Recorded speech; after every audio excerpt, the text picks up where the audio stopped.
Bonjour, internautes, auditeurs. Ce programme vous est proposé par Espérance TV Interamérique en partenariat avec l'Institut de la Voix de l'Espérance.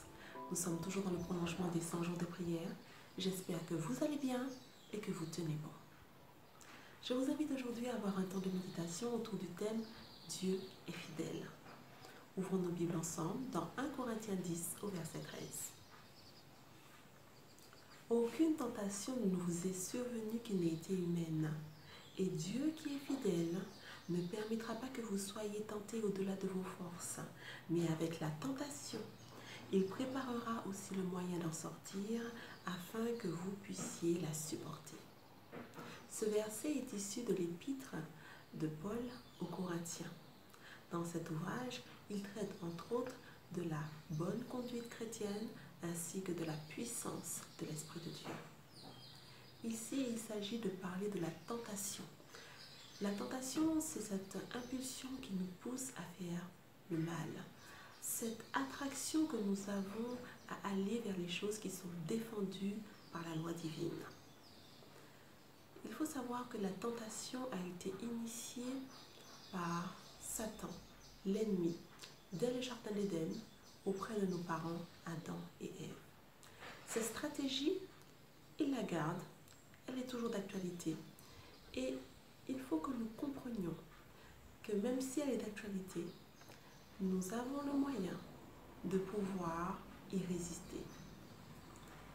Peut-être avez-vous déjà eu l'impression d'avoir fait plus que vous ne pouviez, d'avoir supporté plus que vous ne pouviez. J'espère que dans la suite de la méditation, vous trouverez des clés de réconfort et que vous comprendrez un petit peu mieux comment fonctionne la tentation. Dans l'ouvrage Avec Dieu chaque jour d'Ellen G. White, à la page 333, il est dit « Mais l'ennemi ne s'aventurera pas au-delà de la sphère qui lui a été assignée. Aucune force de la toute-puissance satanique ne peut détruire l'âme qui se confie en toute simplicité en la puissance divine. Le Christ est notre forteresse et Satan ne peut exercer aucun pouvoir sur le chrétien qui marche en toute humilité d'esprit avec Dieu. Voici encore la promesse qui nous est faite, à moins qu'on ne me prenne pour refuge, qu'on ne fasse la paix avec moi, qu'on ne fasse la paix avec moi. En Christ réside un secours parfait et absolu pour toute âme soumise à la tentation. Les dangers surgissent sur chaque sentier, mais tout le monde céleste veille à ce que nul ne soit tenté au-delà de ses forces. Ce passage est très riche d'enseignements. Nous comprenons que Satan a une limite qui lui est assignée. Il ne peut aller au-delà. Et lorsque nous, en tant que chrétiens, nous décidons de nous confier en Dieu, nous sommes sur sa protection. Pour se confier en Dieu, il faut renoncer à ses plaisirs égoïstes, à ses désirs charnels, mais attendre vers les choses de l'esprit. Faire la paix avec Christ ici, c'est quoi? C'est avant tout le connaître. C'est l'accepter dans sa vie.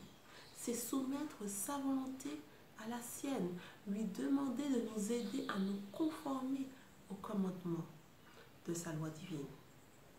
Lorsque nous acceptons de respecter les commandements divins, cela nous procure de la paix. Et cette paix nous permet de nous sentir en toute sécurité dans la forteresse qu'est Jésus-Christ.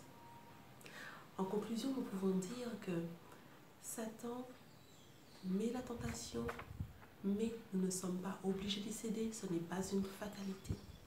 Lorsque nous faisons de Christ notre refuge, il est là, il est présent, il écoute nos cris, nos supplications et il est prompt à y répondre.